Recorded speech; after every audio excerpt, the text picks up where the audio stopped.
Today I want to talk to you about the next big thing in tennis. What you see here is the ekabhava tennis model.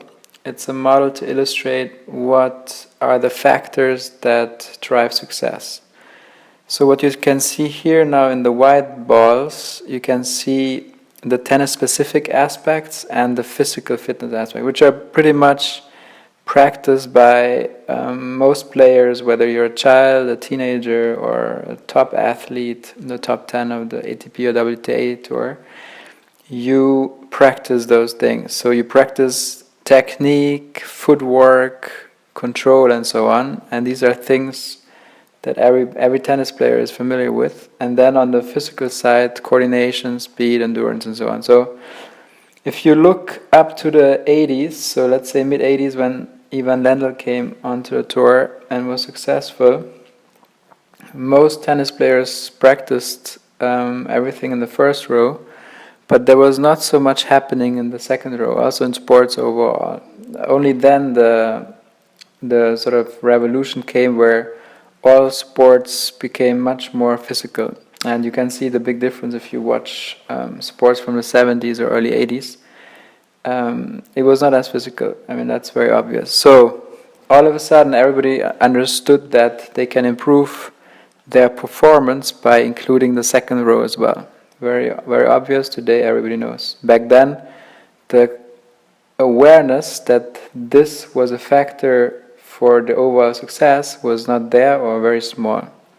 Very interesting, because today everybody would totally agree that this is a very big factor whether someone is successful or not.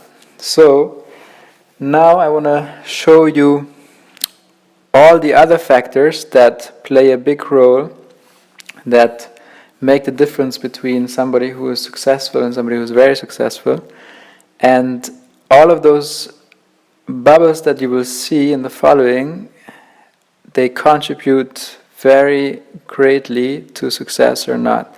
However, they are not yet in our consciousness, in our awareness, that they contribute to success. So everyone has the intuition, everybody knows they contribute some part to success, and everybody has maybe a few exercises or a few things they have taught themselves, but it is not practiced on a systematic level as people practice conditioning or technique and so on. So coaches are not aware of those things, players are not aware of those things. Everybody knows it's very important, what is usually also called as the mental aspect.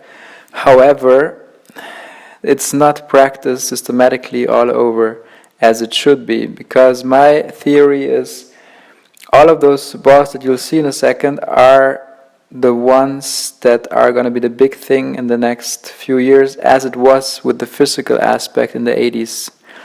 So here we go. So here you see another level, which is the body level, the mind level, and the consciousness level.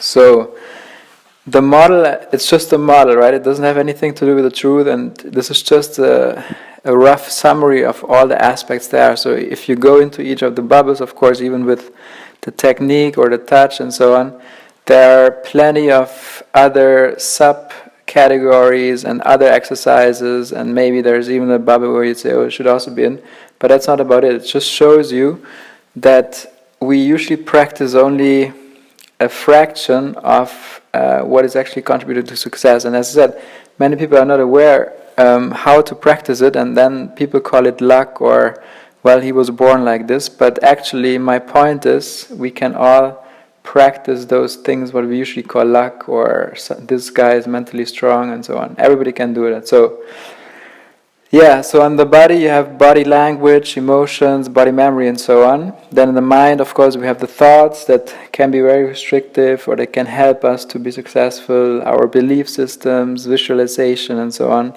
And then on a consciousness level, you have inner peace, letting go, and the flow, which many people understand what it is. So yeah, that's a rough overview of what is there, what we can actually practice, but it is actually not practiced today for several reasons, and we'll go into that as well. But This is just to show you the overall model, all the success factors that we can actually practice.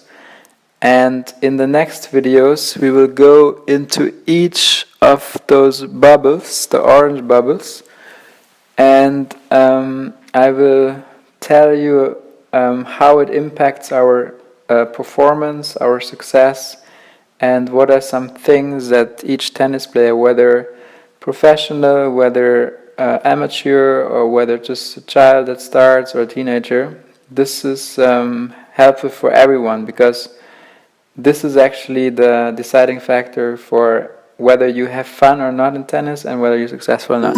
So thank you.